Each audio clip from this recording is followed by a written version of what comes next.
And I'm going to tell you, for the first time in my life, I'm not going to be one of those guys that says if this happens, I'm leaving the country. But for the first time in my life, I am strongly considering if we don't pull this thing out of the abyss, it may be time to find a foreign country to go live in. There's places that don't have the problems that we have.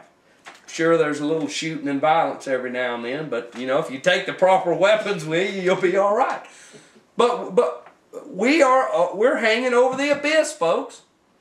We have sold our soul to the devil. We have no morals or ethics left in Washington, D.C.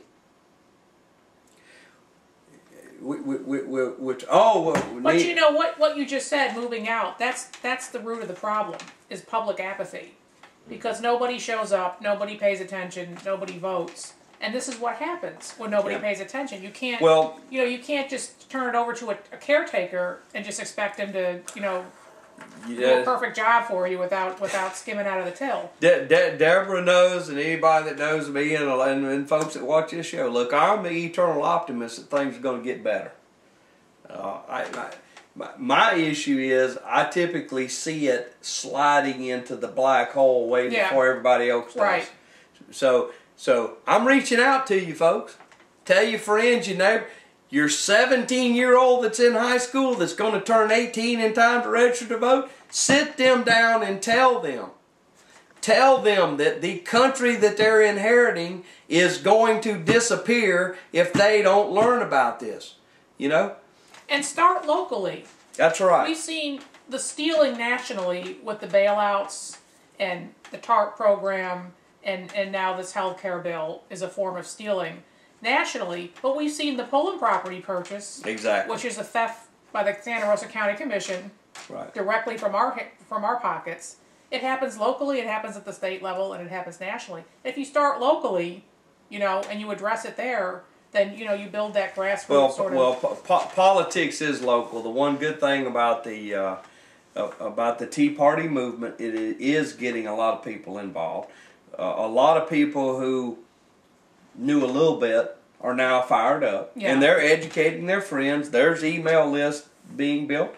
Look, folks, everybody's on Facebook. Get on Facebook and send to your friends, hey, we got to save this country. We really do.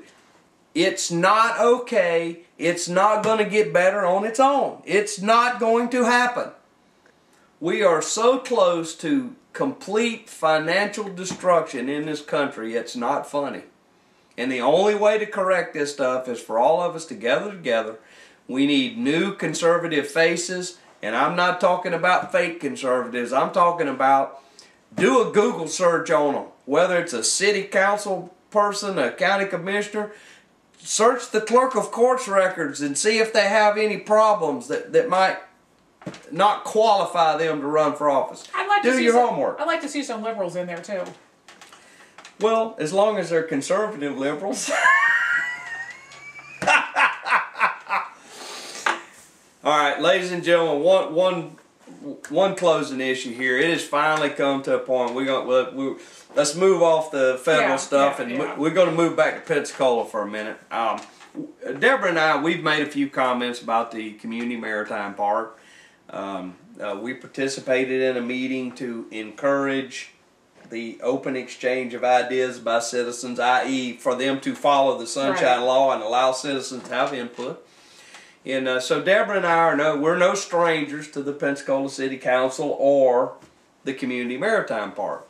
But an issue just came up. This was last week. Last week, Pensacola News Journal's been covering it. They've picked the construction organization that's actually going to build this stuff. And a normal thinking person would say, well, we really should see their resume and their financial abilities to pull off a $51 million project. Well, all of a sudden we find out that, Mort O'Sullivan, who is the founding member of O'Sullivan and Creel, the accountant, which I might add to you, ladies and gentlemen, was the accountant for the Santa Rosa County Tax Collector's Office, who didn't find major theft there.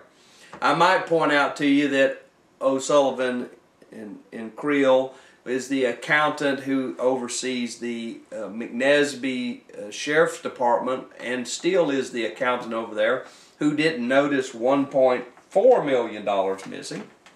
It took Mr. Russ Edgar to find those in court proceedings. But Mr. O'Sullivan reported to the press that he had looked at the financial documents and he was convinced everything was okay. Well, folks, just like I said about this story in Hawaii, I don't care if you want to tell me you think it's okay. That's not the issue here. I need to see the documentation. And so apparently there's been a lot of pressure put. So the CMPA, the Maritime Park Board, said, well, what if we allow the CMPA board, along with a representative of the Pensacola News Journal, to look at this financial report? But you can't report on it. You can only look at it. Right. Ridiculous. And I'm going to look in the camera, and I've already sent you an email, Mr. Snyder and Ms. Grable. Thank you for writing an editorial that says it either goes public or we're not participating. We don't want to see it. And I want to thank you for taking that position. But I took an additional step. Okay, I'm tired of all these games. Build the park, don't build the park. That's not totally my issue right here. My issue is the continuing stomping of citizens' right to participate and the citizens' right to know where their $51 to $100 million is going. So I want you to know that I sent an official request to see that documentation. I sent it to the mayor of the city of Pensacola and the attorney of the city of Pensacola. What I received back was, Mr. Cooey, we don't have that documentation. We will refer you to Mr. Ed Spears, who is in charge of the CMPA. Shortly thereafter that email, I received an email from Mr. Ed Spears that said, Mr. Cooey, I don't have that documentation. Can I just interject? And I have a lot of friends in Pensacola, and you know, no disrespect to my friends, but can I just say how very glad I am that my tax dollars don't go towards that particular city council? Exactly. I agree with you. That's hard to believe. Now, once I got that response from Mr. Ed Spears, I sent him a response, of which I clarified the point to him that Mort O'Sullivan was reported in the newspaper that he had seen the document. Mort O'Sullivan is a member of the CMPA as their accountant. Therefore, that document is a sunshine document, and I reiterated that I expect to see that document within 10 days.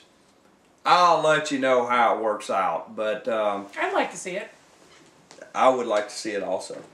And, you know, I'm just doing my part as a proud member of the Sunshine Brigade. Oh, yeah. I am not going to put up with this, and ladies and gentlemen, you shouldn't put up with it either.